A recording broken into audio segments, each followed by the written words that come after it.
Hello everyone, I am Geeta Sonawne and you're watching Be Shiroz.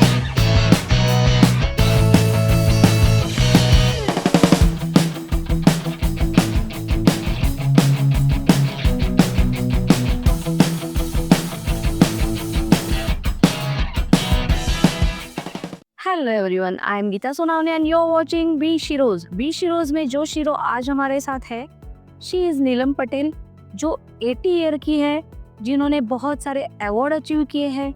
जो बच्चे सुन बोल नहीं पाते, उन बच्चों को वो ट्रेन करती है और उनको स्पॉन्सर भी करती है। उनका अपना एक खुद का ट्रस्ट भी है, जो ट्रस्ट बच्चों को स्पॉन्सर करता है उनके आगे की पढ़ाई के लिए। सो आज हम जानेंगे उनकी जर्नी, उन्हीं की ज़बानी। तो welcome to our show Neelam ji. नमस्ते। नमस्ते।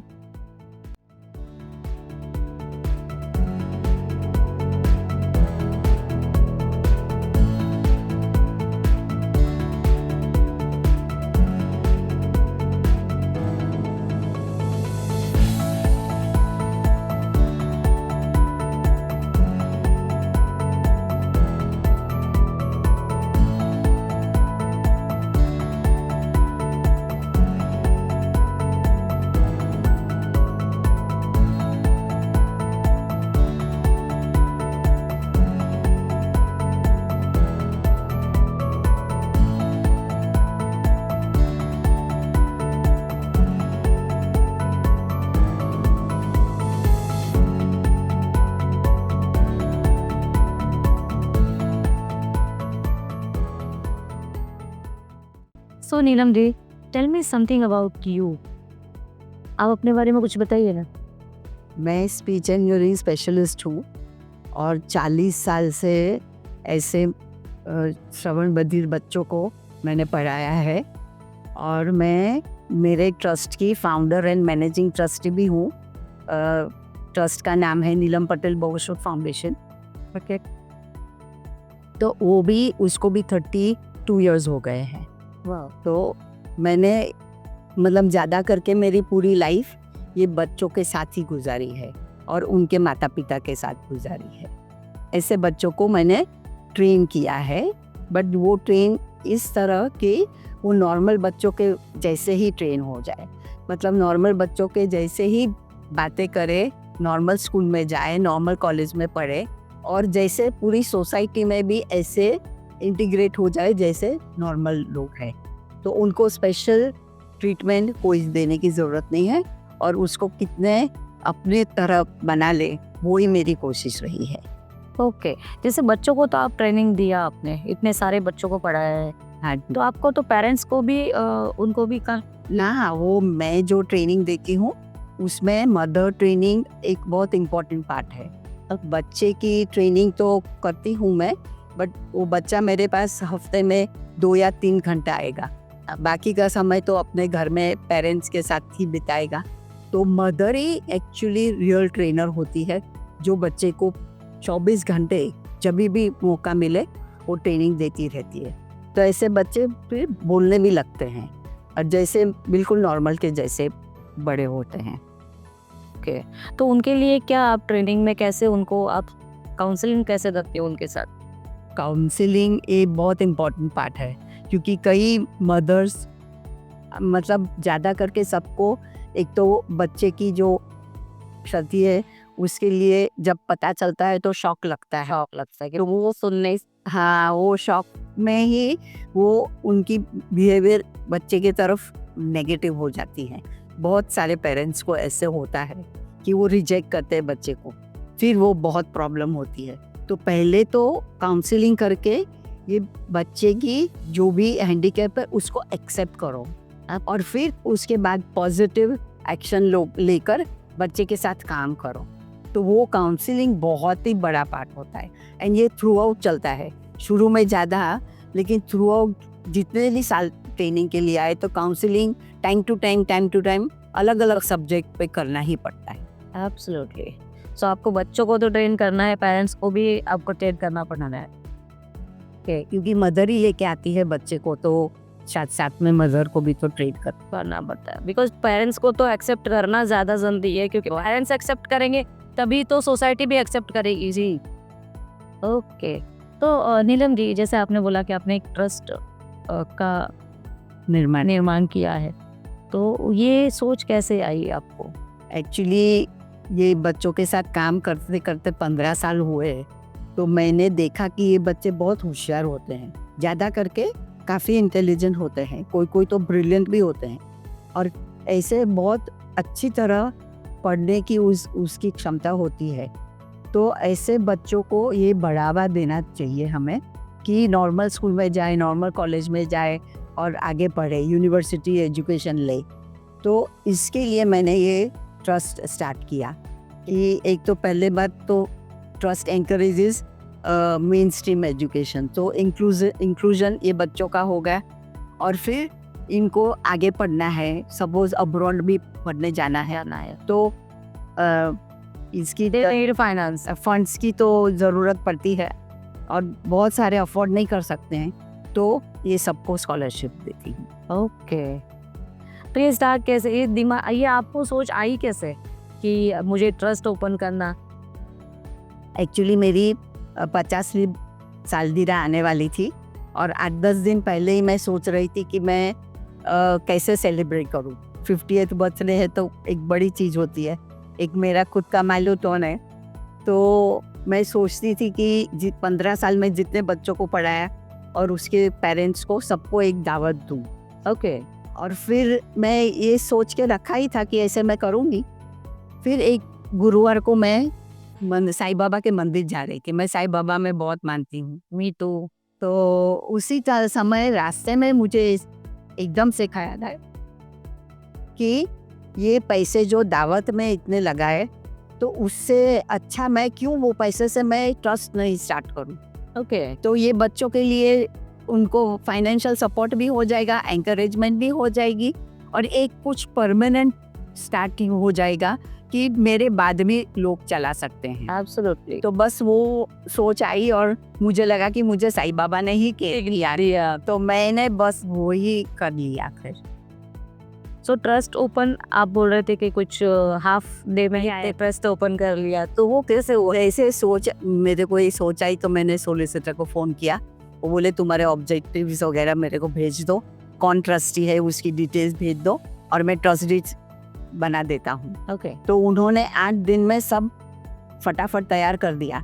तो मेरी 50th बर्थडे के दिन मैं और 2 और ट्रस्टी, जिसमें से एक मदर, डेफ बच्चे की मदर है, तो हम तीनों सॉलिसिटर के ऑफिस में गए, उधर ट्रस्ट डीड साइन किया। फिर उधर से हम चैरिटी कमिश्नर में गए, उधर ट्रस्ट डीड रजिस्टर किया। उधर से हम बैंक में गए और उधर ट्रस्ट का बैंक अकाउंट खोल दिया। तो ये सब चीज़ आधे दिन में हो गई, जो अभी आजकल आधे साल में भी नहीं होती है। तो ये सब ईश्वर की मेहरबानी और जो भी भगवान ने सोचा होगा कि मेरे थ्रू जो काम कराना है, जो भी, तो ये सब बहुत आसानी से हो गया। Absolutely, wow. सो नीलम जी, जैसे आपने ये डेफ बच्चों को पढ़ाने का सोचा, उसके लिए आपने स्पेशल टीचर ट्रेनिंग कोर्सेज किए, तो ये आपने कैसे स्टार्ट किया, कैसे सोच आई ये सब?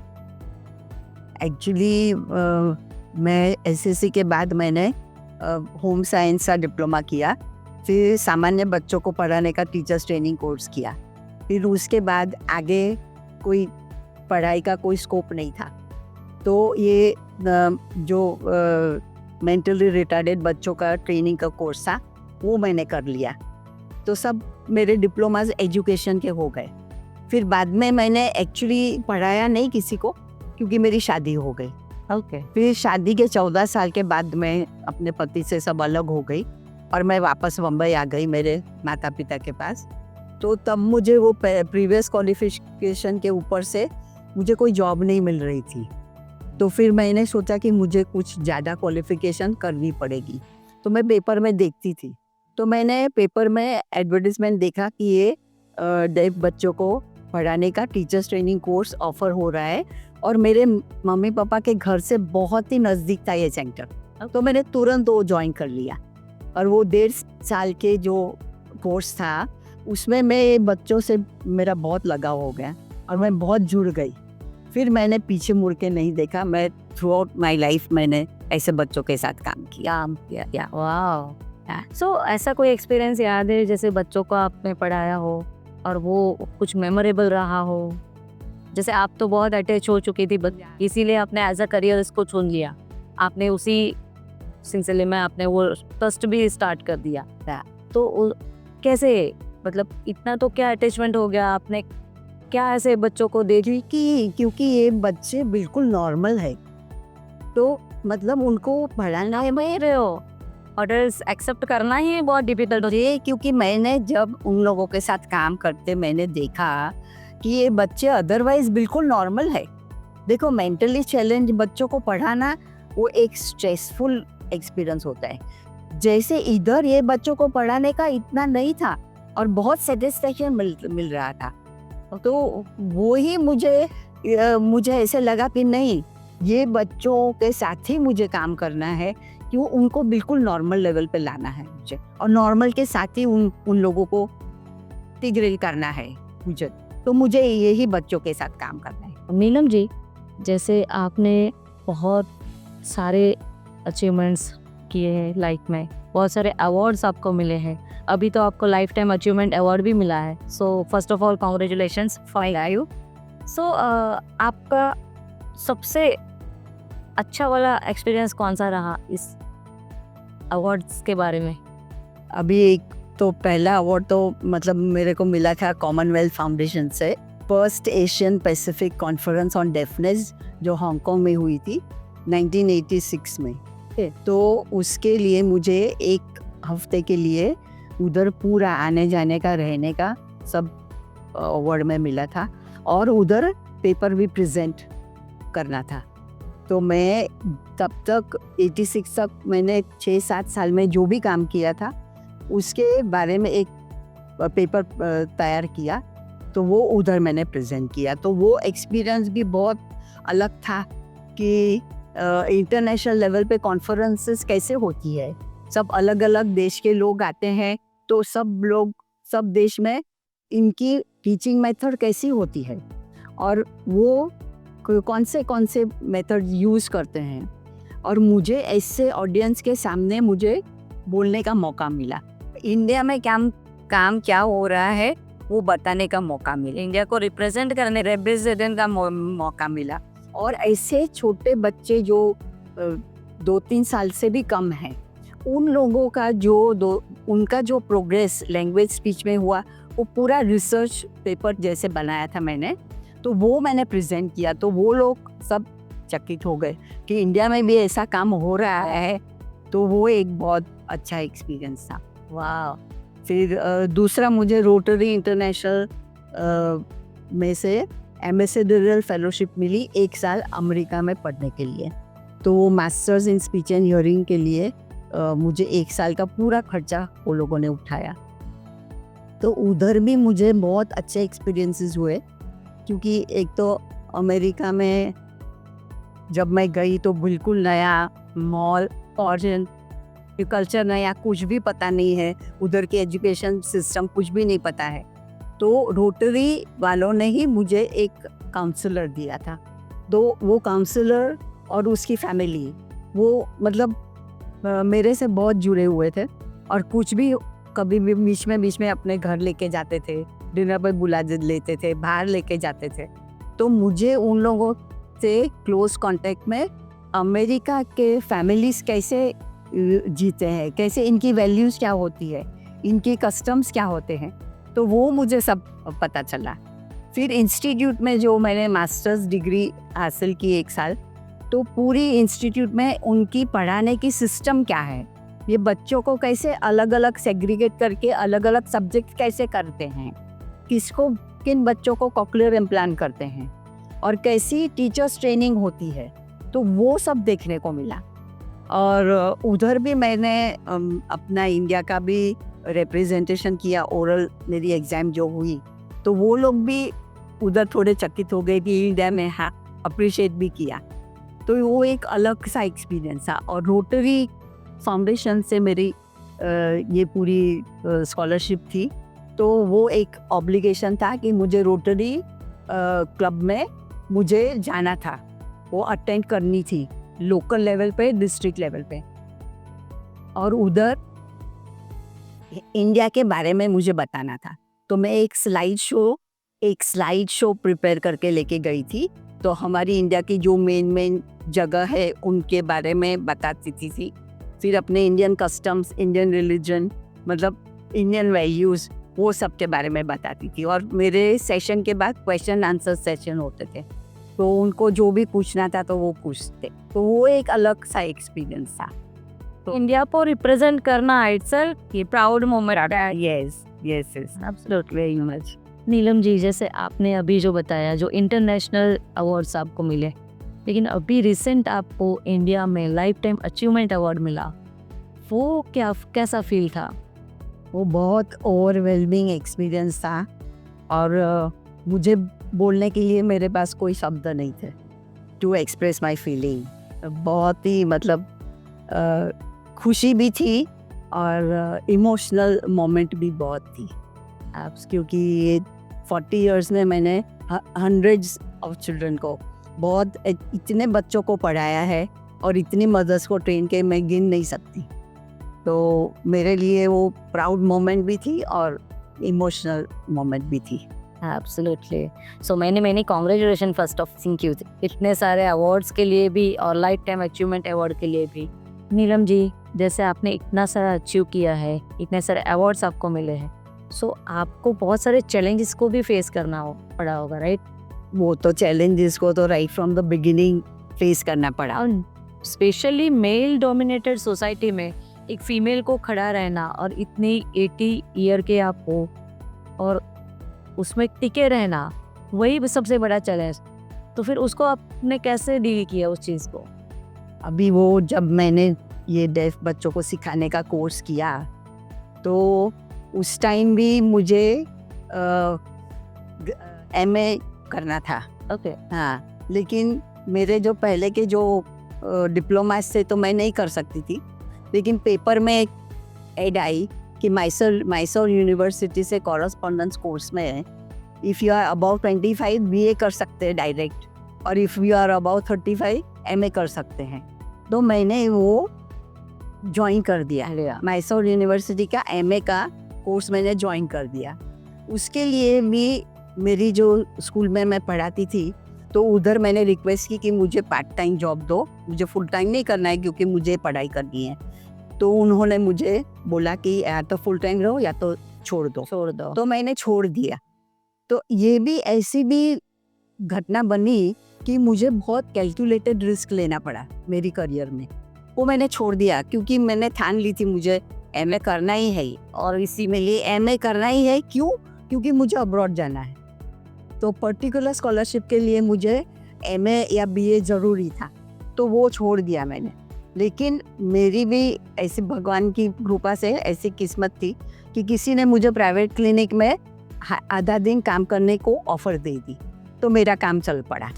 हाँ, तो ये करते करते भी मैंने देखा कि ये मेल डोमिनेटेड सोसाइटी में सब प्रोफेशनल्स ज़्यादा करके मेल है, तो औरतों को इतना बढ़ावा नहीं देते हैं। तो केसेस मिलना, रेफरल्स मिलना और ये सब थोड़ा डिफ़िकल्ट तो हो रहा था। लेकिन बच्चे की जो प्रोग्रेस जो होती थी, जो बच्चे बोलने लगते थे, वो बाय वर्ड ऑफ माउथ धीरे धीरे सब जगह फैलने लगा। पब्लिक पूरे सिर्फ बॉम्बे में नहीं बट पूरे इंडिया में ऐसे फैलने लगी कि इधर ट्रेनिंग जो होती है, नीलम पटेल के पास जो ट्रेनिंग होती है तो बहुत बढ़िया होती है और बच्चे बोलने लगते हैं। तो वैसे ही बच्चे आने लगे और धीरे धीरे मैं अपने करियर में एस्टेब्लिश हो गई, प्रोफेशन में एस्टेब्लिश हो गई। तो और मुझे खुद को नहीं मालूम था, आज मैं कह रही हूँ कि ये जब बच्चे सब बड़े हुए तो अपनी CV में वो ऐसे ऐड करते हैं, ट्रेन बाय नीलम पटेल। वो मैट्रिमोनियल के उसके मार्केट में उनकी वो वैल्यू बढ़ जाती है। सीरियसली? ये मेरे को नहीं पता था, वो पेरेंट्स से ही मुझे बताया। फिर और भी एक कॉन्फ्रेंस में, मीटिंग में कोई बहुत बड़ी लेडी थी, उसने बोला कि मेरे को इंट्रोडक्शन करा रहे थे, तो बोले कि Neelam Patel is known, he is an authority in her field. तो मैंने बोला मुझे तो नहीं पता, तो बोले आपको पता नहीं है but you are an authority and that is something, तुम्हारे फील्ड में अथॉरिटी हो आप। एब्सोल्युटली, क्योंकि इतने सारे डेफ बच्चों को पढ़ाना, अनकाउंटेबल बच्चों को आपने पढ़ाया है, ये इटसेल्फ इज अचीवमेंट, और वो अथॉरिटी है। Absolutely. मतलब एक्सपीरियंस, इतना एक्सपीरियंस जो वैलिड बच्चों का हुआ है तो वो तो दिमाग में तो बैठता है ना। हाँ फिर भाई काम बोलता है, अगर रिजल्ट मिलता है और बच्चे वो ब्लेसिंग्स भी मिलती है ना। अगर जब बच्चा बोलने पड़ता है तो वो तो माउथ पब्लिसिटी होगी होगी। नीलम जी, जैसे आपने अपने करियर में बहुत सारे वर्कशॉप्स अटेंड किए हैं, बहुत सारे प्रोग्राम्स अटेंड किए, सेमिनार्स अटेंड किए, तो कौन सा ऐसा सिग्निफिकेंट ऐसा था कि जो आपको कुछ अच्छा सा सिखा गया हो? वैसे ये सब वर्कशॉप सेमिनार्स सब इम्पोर्टेंट ही होते हैं, क्योंकि सब डिफरेंट इश्यूज़ को डील करते हैं, तो अपनी जगह से सब इम्पोर्टेंट है। लेकिन एक पर्टिकुलर जो वर्कशॉप मैंने अटेंड की वो यूएसए में, ओके, तो वो assertive discipline and behaviour modification techniques, वो वाली एक वर्कशॉप बहुत ही इम्पोर्टेंट थी और यूज़फुल थी, क्योंकि कई बार ये बच्चों जो है उनकी कोई भी कारण से बिहेवियरल प्रॉब्लम होती है, तो वो लोग कोऑपरेट नहीं करते हैं। जब हम ट्रेनिंग देते हैं पर कभी कभी तो ये डेफ बच्चे चिड़चिड़े भी हो जाते हैं, बहुत इरिटेबल होते हैं, कोई भी कारण हो सकता है, वो घर में भी कोई कारण हो सकता है, या उनके भाई बहन उनको अच्छी तरह ट्रीट नहीं कर सकते, तो उनके अंदर क्या चल रहा है वो हमें कभी कभी पता नहीं चलता। तो ये वर्कशॉप वो ये सब प्रॉब्लम्स को टैकल कर किया उसने, और कैसे नेगेटिव बिहेवियर, बच्चे का नेगेटिव बिहेवियर है उसको पॉजिटिव में कैसे चेंज करना है, और उसमें कोई पनिशमेंट नहीं, कोई कॉर्पोरल पनिशमेंट नहीं, कुछ भी नहीं, और फिर भी बिहेवियर चेंज करना है, तो वो एक बहुत बड़ी बात थी और मैंने वो यूज़ भी की एंड वो इट वर्कड। तो वो मेरे हिसाब से बहुत ही इम्पोर्टेंट थी। नीलम जी, जैसे आज तो आपको देख के बहुत सारे इंस्पायर होते हैं लोग, you are inspirational personality right now, but आपके लाइफ में आपका इंस्पिरेशन कौन है? बहुत लोग मुझे कहते हैं कि मुझसे वो इंस्पायर होते हैं, एब्सोल्युटली, और बहुत मतलब ऐसे छोटी छोटी बात में भी, फॉर एग्जांपल मैं पेंटिंग करती हूँ तो पेंटिंग देख के भी कि ओह या आप पेंटिंग भी करते हो? That is something about painting का शौक आपको कैसे लगा? और आपने तो कुछ पेंटिंग बच्चों के लिए, ये डेफ बच्चों के लिए एक एग्जीबिशन रखा था, वहाँ पे सेल की, वही पेंटिंग को फिर आपने वो पैसों से बच्चों को स्पॉन्सर किया, तो वो एक्चुअली पेंटिंग तो मैंने कैसे शुरू की, मेरा मेरी स्पाइनल सर्जरी हुई थी, तो तब डॉक्टर ने मुझे कहा था कि मैं 2 व्हीलर 3 व्हीलर में किधर नहीं जा सकती, मेरे पास कार नहीं थी, तो मेरी मूवमेंट सब रिस्ट्रिक्टेड हो गई, तो घर में बैठ के क्या करूं। मैं बच्चों को भी 6 महीने तो मैंने पढ़ाया नहीं, बाद में बच्चों को पढ़ाने का शुरू किया, बट किधर आना जाना तो मैं क्या करूं, तो फिर टाइम कैसे मैं स्पेंड करूं, तो मेरा फ्री टाइम था तो उसमें मैं क्या करूं, तो मुझे वैसे भी पेंटिंग का शौक था बट कभी सीखी नहीं थी, तो मैंने बोला चलो पेंटिंग मैं हॉबी के जैसे स्टार्ट करती हूँ। तो मैंने कोई टीचर को घर में बुलाया और मैंने वाटर कलर पेंटिंग स्टार्ट की, और फिर वो मतलब करती गई, फिर ऐसा भी हुआ कि काफ़ी सारे पेंटिंग्स मेरे बन भी गए, और स्पेशली लॉकडाउन में तो कोई आता नहीं था, जाता नहीं था, तो काफ़ी हो गए। तो मैंने एग्जीबिशन, हमारी 25th ईयर की सिल्वर जुबली फंक्शन था हमारा मेरी ट्रस्ट का, तो उधर जो पेंटिंग्स थी उधर मैंने डिस्प्ले की और भेजी, और जो भी प्रोसीज आए सब मेरे ट्रस्ट में गए। ऐसे जब 30 इयर्स हुए तो वापस दूसरी एग्जीबिशन की, और वो भी जो भी प्रोसीज आए सब मेरे ट्रस्ट में मैंने दिए। तो मेरा पेंटिंग की मेरी हॉबी तो चालू ही है, अभी भी करती हूँ मैं, तो अच्छी तरह टाइम स्पेंड हो जाता है, और it's very absorbing and very soothing kind of activity. But आपकी लाइफ में आपका इंस्पिरेशन कौन है? फ्रेंकली बोलो तो I am a self motivated person, मुझे बाहर की इंस्पिरेशन की ज़रूरत नहीं पड़ी, और ये कैसे हुआ वो मुझे खुद को नहीं पता, बट आई थिंक मेरा जो लाइफ की तरफ जो अप्रोच मेरा है वो बहुत प्रैक्टिकल अप्रोच है। और मैं अगर कुछ डिसाइड, मेरा एक गोल है समझो, वो गोल पे पहुंचना है, तो उसके लिए मेरे को कौन से स्टेप्स मेरे को लेने हैं, तो यू नो हाँ, तो वो मैं करके ही छोड़ती हूँ और मेरा गोल अचीव करके ही छोड़ती हूँ। जैसे मुझे एमए करना था, मैंने करके ही छोड़ा मैंने। तो इस तरह का जो मैं सोचती हूँ मैं करके ही एग्जीक्यूट ही करती हूँ। और आई थिंक वो सेल्फ मोटिवेटेड हो जाता है कि चलो ये करना है तो वो कर लिया, ये करना है, अब्रॉड जाना है, स्कॉलरशिप पे पढ़ने जाना है, तो मुझे स्कॉलरशिप लेनी है, उसके लिए मुझे क्या करना है, तो मैंने ये करना है, तो चलो वो करो। तो फाइनल गोल जो है ना, उसके लिए मुझे जो ग्राउंड लेवल पे वर्क करना है मैं करती गई। तो ऐसे मुझे किसी को देख के मैंने नहीं किया, मैंने खुद डिसाइड किया कि नहीं मुझे ये करना है। एब्सोल्युटली। नीलम जी, जैसे आप बोल रहे थे कि you are a self motivated person, तो ये कैसे आया? एक्चुअली ये ओवर द इयर्स हुआ है, बट मुझे ऐसा ख्याल है कि जब मैंने वेदांत क्लासेस ज्वाइन किए, तो मैंने 7 साल वेदांत क्लासेस में मैं रेगुलरली जाती थी, फिर वेदांत कैंप्स अटेंड किए और मेरे गुरुजी के साथ भी मैं बहुत क्लोज टच में थी।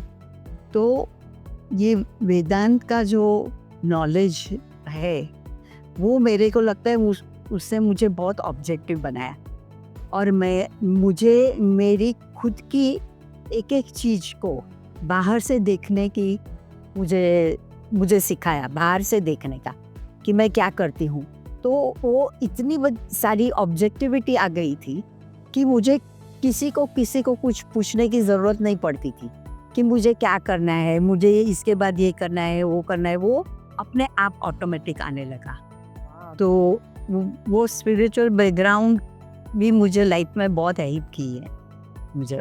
या वाओ, सो नाइस। सो नीलम जी, जैसे as you know we Sheroes show is for female, is for women empowerment. So हमारी जो ऑडियंस में शीरो है उनके लिए, या इन जनरल जो ऑडियंस है उनके लिए कुछ मैसेज है? एक तो विमेन के लिए एक स्पेशल मैसेज है कि जो भी लेडीज़ है वो कुछ भी ऐसी डिफ़िकल्ट सिचुएशन में से पास होती है अपनी पर्सनल लाइफ में, तो उसको ऐसे अपने आप को ऐसे नहीं समझे कि हम हेल्पलेस हैं, ऐसे करके नहीं बैठे। लेकिन ये जो भी प्रॉब्लम है, घर की है, हस्बैंड के साथ है, बच्चों के साथ है, फैमिली के साथ है, या सोशल है, तो इसको कैसे डील करें, तो वो एनालिसिस करके डील करने की कोशिश करें वो लोग, कि ये नहीं ऐसे रो के बैठे रहे। तो वो अपने आप को ही सुलझाना है, जो भी प्रॉब्लम है आपको खुद को ही सॉल्व करना है।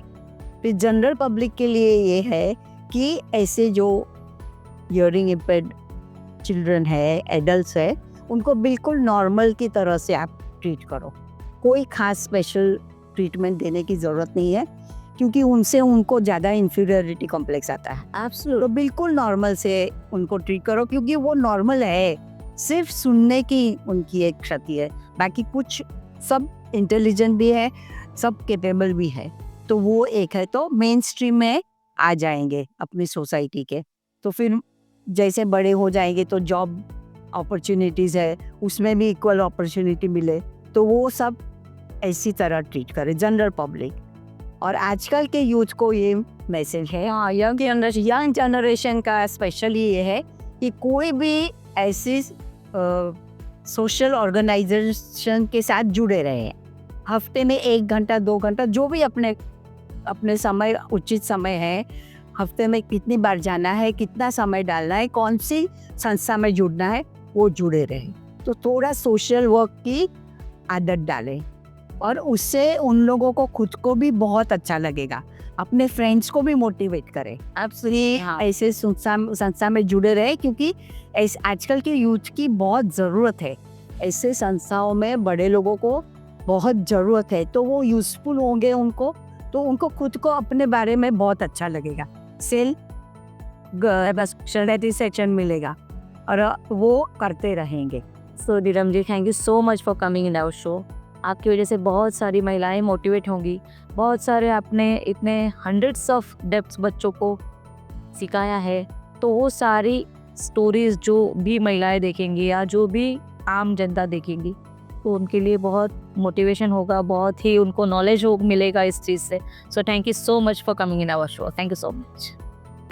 Welcome and it's my pleasure to be here, क्योंकि मुझे आपके साथ बातचीत करने का मौका मिला और ये सब महिलाओं को या यूथ को, जनरल पब्लिक के तक पहुंचने का मौका मिला।